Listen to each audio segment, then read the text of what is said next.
Namaste, Radhe Radhe.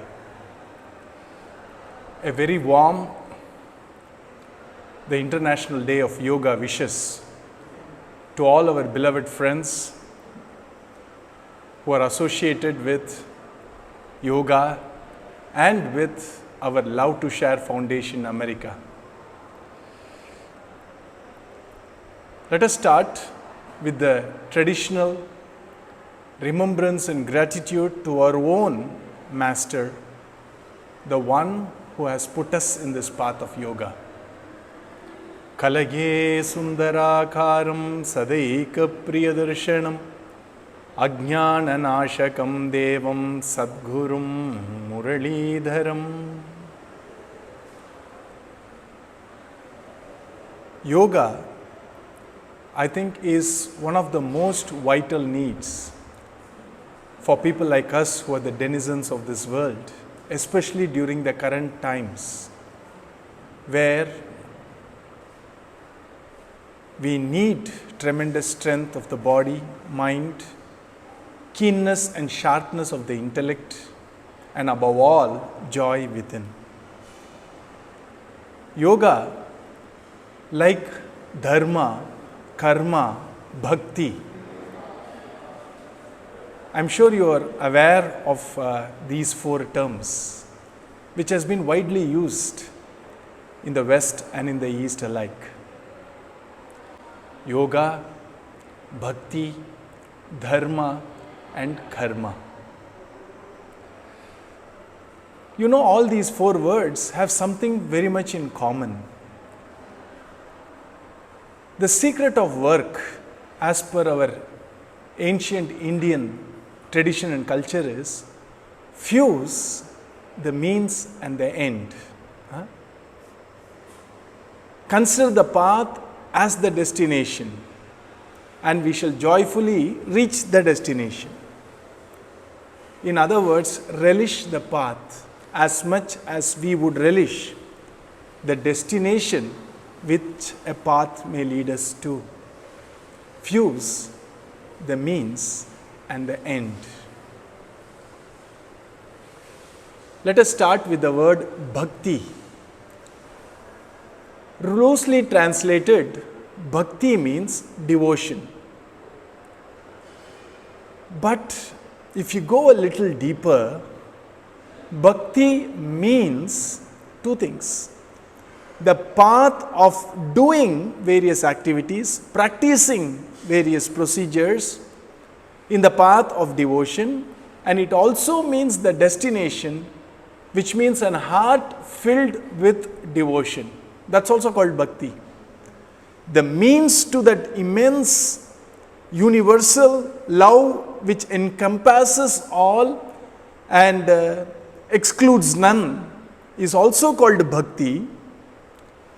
And the path like doing kirtans, the path like loving contemplation, the path like practicing gratitude is also called bhakti. Fuse means an end is the secret of Indian traditions, all of them. And let us go to the next word which I talked about, called dharma. Dharma is loosely translated as religion, righteousness, etc. But I'll tell you a secret. Dharma actually means nature, our nature.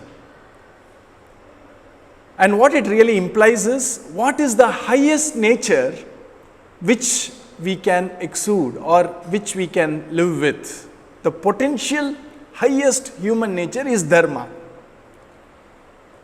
And dharma also means the various actions, behaviors, belief system, which takes us to the state of living our highest potential nature: compassion, love, truth, and control of our senses, being a master of our own self.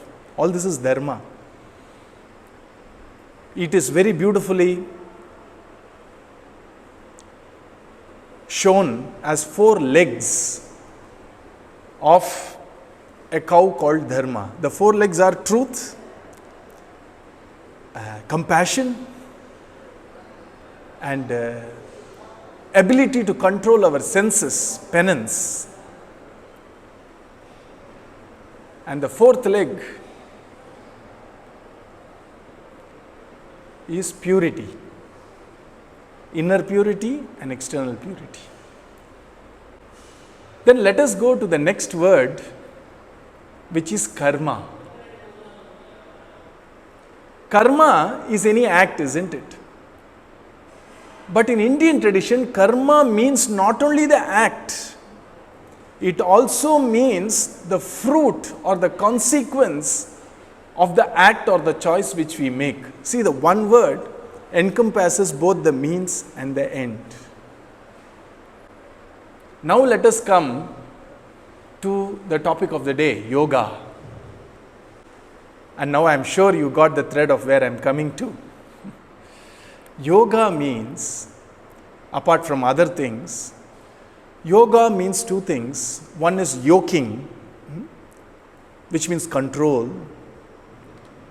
Yoga means union, and yoga also means state of samadhi, state of divine, one-pointed contemplation. Yoga encompasses both the means and the end. Starting with the various practices, routines, lifestyles, which touches our body, our breath, and our mind finally. The various practices is also called yoga. And the final end of yoga is samadhi. One of the founding fathers of giving structure to yoga, yoga is as ancient as this creation itself is what we believe. There are mentions of yoga in our most ancient scriptures. But a sage came by, at least 5,000 years back is what we believe in. And he codified this wonderful science, way of life, religion, darshana of yoga. And the name of the sage is Seth Patanjali. He gave us aphorisms, sutras. In that he defined yoga as the final cessation of these thought waves. Yogaha chitta vritti nirodhaha. And beautifully he built a foundation bottom up, starting with how we look at work. One of the most ancient texts in India called Mahabharata has very beautifully defined yoga in the context of work, karma. That Bhagavad Gita says, yogaha karmasu kaushalam. Yoga is skill in action. It also says, samatvam yoga uchyate, which means even-mindedness, being a witness, looking non-judgmentally, samatvam,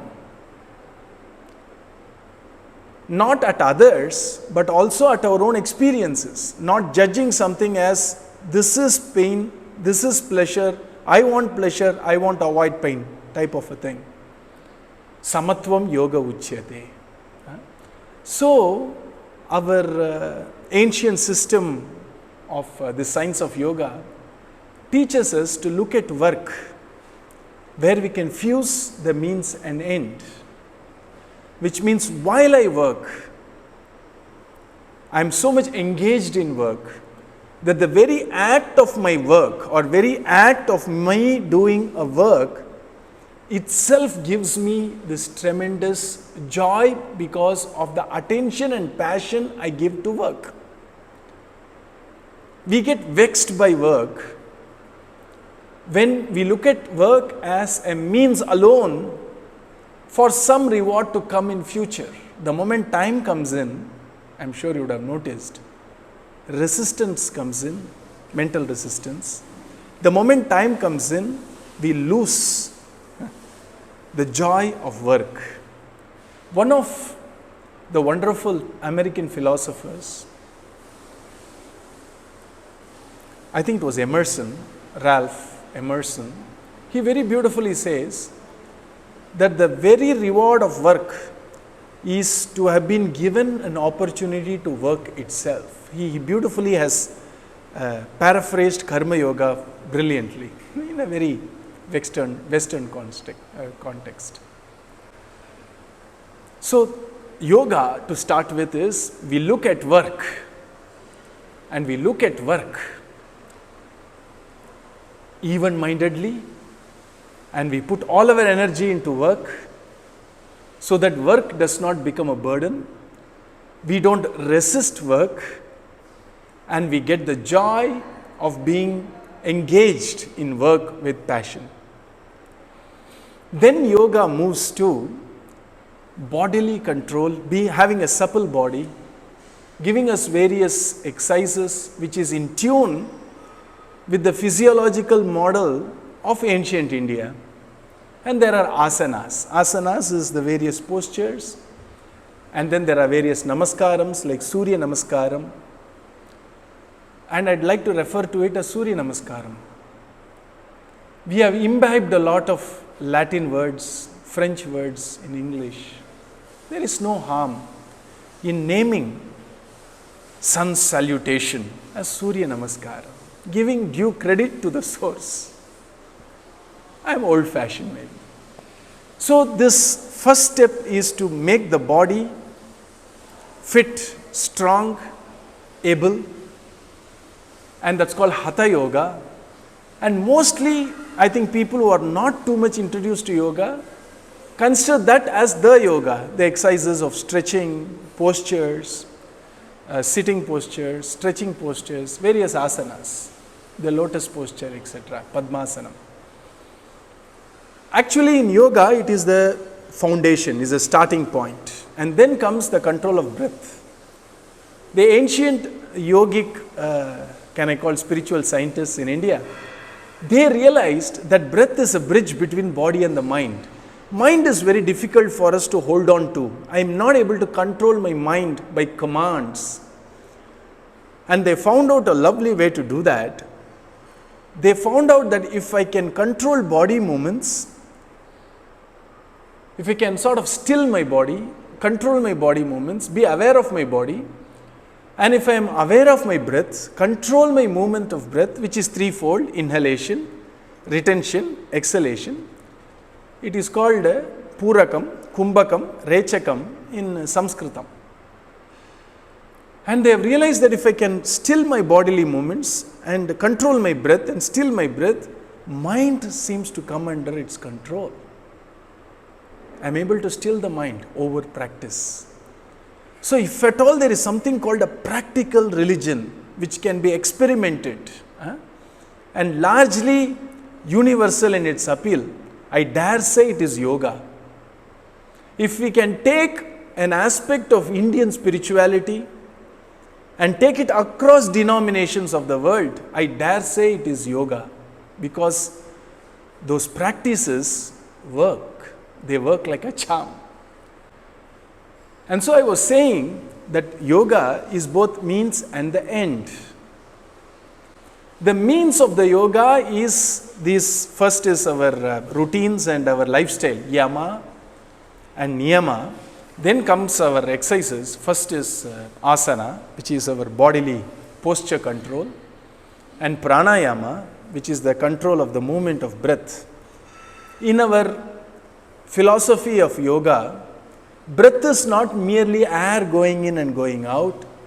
It is the outermost layer of this vitality we have within us. The innermost is the various subtle nerve currents, which also goes by the word prana. And this subtle nerve currents seems to influence our thought process, and that's how pranayama can control thought process. For those who are very interested in going deeper, I would suggest you take the first pada of Patanjali Yoga Sutra. Translations are available. Look at the 33rd and the 34th Sutra. I don't have time to expand on that. Some other point we will dwell on yoga in detail. In that it talks about how to bring about cheer, chitta prasadanam. How do I bring out cheer in my mind? So they give two lovely options. One is, I associate myself with positive spiritual people, satsanga. I also associate various emotions and how I should approach the experiences of such emotions. Compassion, joy and indifference, or rather neutrality. Compassion when I see somebody afflicted, joy when I see happiness in others, and neutrality when it comes to people who seem to not like me.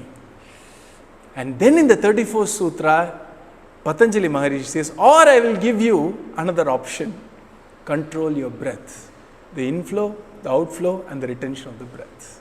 That's how practical it is. And the end is chitta vritti nirodha, which is also the meaning of yoga, which means yuj samadho. That's a state of a complete dynamic silence in the heart,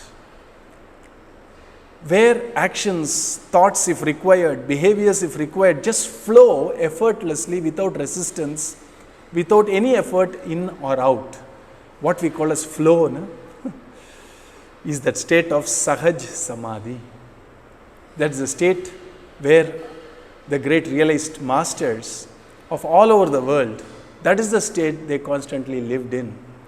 A state of inner poise, inner well-being, no resistance of the mind, no unnecessary thinking, complete control over the inner and at times external nature also. And so yoga finally leads us to that state of absolute joy, which is our entitlement. You see, I know this word has gone into rough weather now. We are entitled as humans to our true nature in our heart, which is joy, which is love. Love, joy.